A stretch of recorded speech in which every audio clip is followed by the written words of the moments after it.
Okay, I'm going to try this for the second time. I've been having some technical difficulties. But anyway, welcome back to Simple Man. This is volume 1 or series of the series. Last week, 15th, was the introduction. Today's the 23rd. I was supposed to do this every Wednesday. President's Day kind of threw me off a little bit. So, but anyway, better late than never, right? Okay. So, this week I want to talk about self-esteem and first loving yourself. I call that fly, learning to fly. And I got 5 points that I'm going to share with you. And then also at the end is going to be some examples. So, number 1, and if you're offended by harsh language, you should probably stop right now, because I shoot from the hip. And number 1 is, fuck what they say. In other words, if people are going to talk badly about you or try to get you caught up in their drama, you know, nobody needs drama, right? Whether it's family, friends, work, whatever. And that leads into point number 2. You're not here to please anyone. And in return, nobody's here to please you. Because the only one that can make you happy is you. And that's also by choice. So happiness comes from your outlook and your perception on life and things that are happening to you in the moment. There's nothing wrong with feeling angry or bummed out or any other negative emotion, as long as it doesn't take a hold of you for a long period of time. Now, with that said, if there's a divorce or a death in the family or something like that, that's a little bit different. That's grieving. It takes time to work through those things, and just understand that it's a natural thing for that to happen.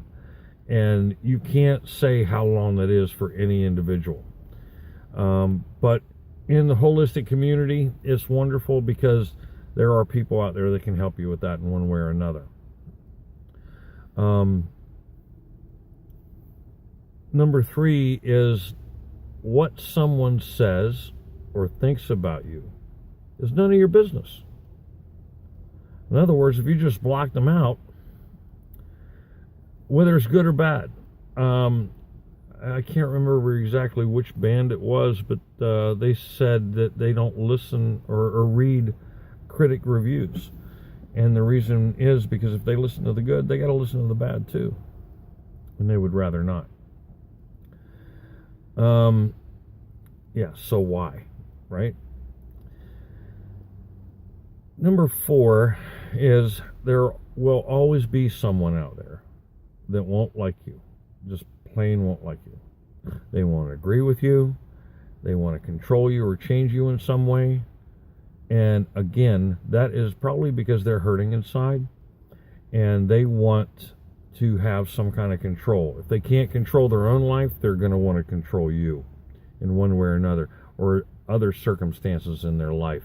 That it's always better, or easier, I should say, to look outside and place the blame and focus on the outside than it is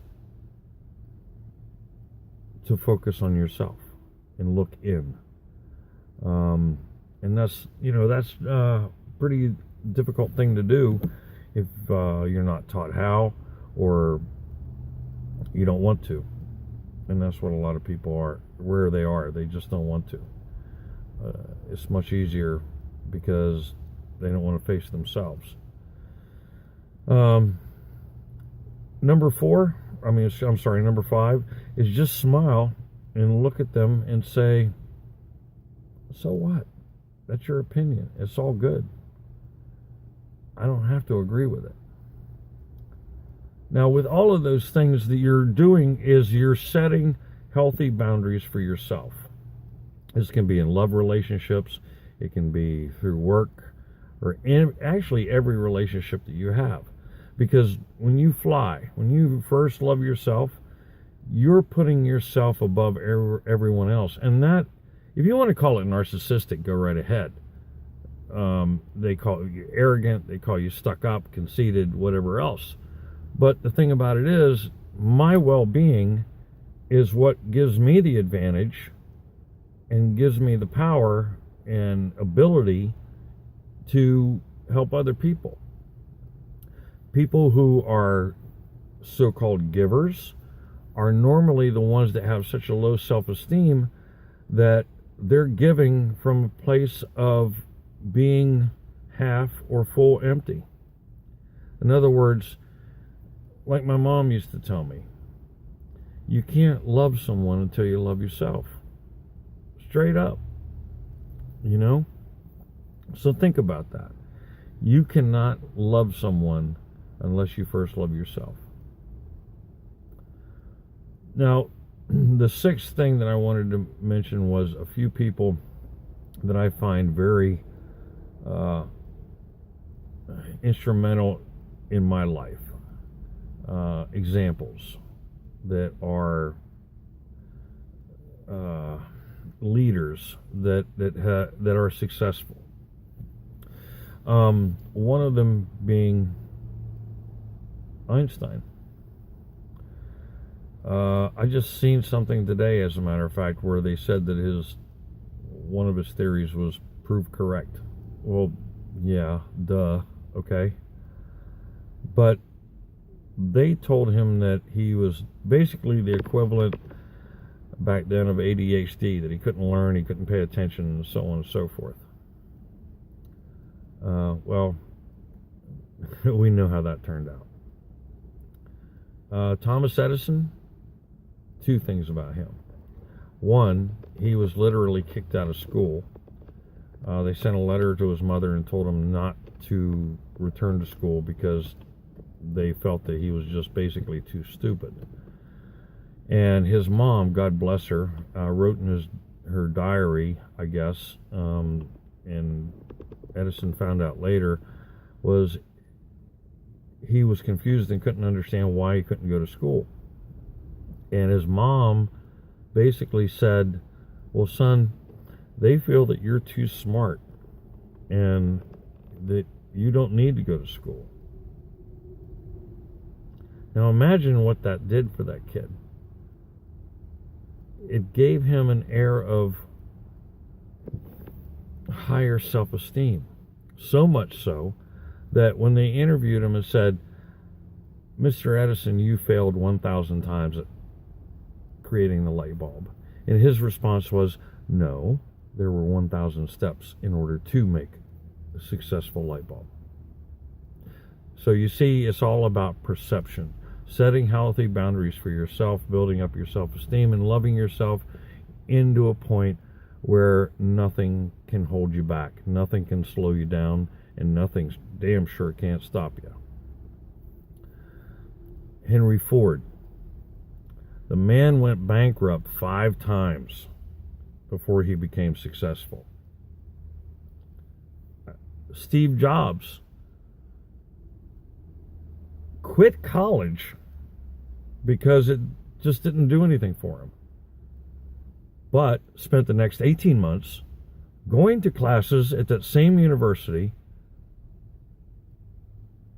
listening and taking in everything classes that did interest him. How interesting is that? So he connects with a friend of his, they start working out of a garage, and basically invent Apple computers. He got kicked out of, or basically fired or whatever, from the company that he invented. And I think he said for like a 6-month period, he really didn't know what to do. Then came up with Next and Pixar. So even what seemed to be a bad thing turned out to be extremely good. Pixar is one of the studios, actually the only studio that's so successful in making animated films. And the list is a mile long now. Sammy Hagar, someone who is, everybody thinks made his money off of rock and roll. Well, he had a drunk and abusive father, but was constantly called champ. You know, hey champ, you can take on the world. You're going to be something in this world, champ. And that stuck with Sammy. Just a few examples. He made money as in rock and roll and music, don't get me wrong, but he invested in his brother-in-law and came up with sprinkler systems before they were necessary in buildings, in apartments. He came up with a certain line of bicycles. I'm not too familiar with that.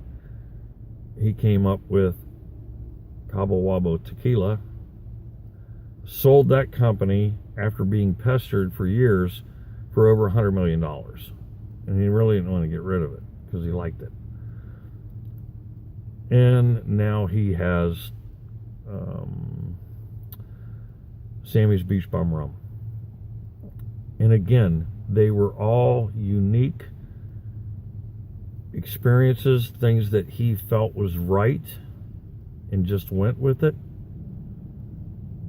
Not to make money, but just wanted to invest, just wanted to help other people out. And I just find that remarkable, you know, that when you're doing something that you love, and that's something that Steve Jobs said, do what you love. And something else that he said was, I find also remarkable. Oh, excuse me. Stay foolish and stay hungry, but always do what you love. And I've had to reinvent myself in my life, quite a few times. Like when I got out of the Army, that was a transition. I lost my CDL license for 60 days and went into construction. During the trucking years, over the last 30 some years, I was a company driver and then took the risk of owning my own trucks, which I did. And when I went into the construction, I started my own subcontracting business. Did that. And there were a lot of things that in the moment were good for me. But also out of that came drug abuse and alcoholism, and spending a lot of time on the road wasn't fun, you know. So this Simple Man series is to help you with some of the things that you might be experiencing, and give you some ideas to think solely about yourself and loving yourself. Treat yourself good, you know. If you want to have an ice cream cone and you see a Dairy Queen, stop and get a banana split, bro. You know what I mean? It's all fun. It's all good. And that's what life is about. That's what living in the moment and being happy. You hear a song, come on, how many of us actually sit in this car in traffic, Pittsburgh here, I got lots of time to sing, right? And you can't get, look, if you're stuck in traffic, you might as well enjoy it. That's the way I look at it. But look, like I said, yeah, we have times when we're kind of upset over things, and there's a natural progression that we have to do. But when you start hiding your emotions and your thoughts, that's when you can't find that peace and happiness that you want to find. So set some healthy boundaries. Stay hungry. Stay foolish. And as always, till next week, dare to dream.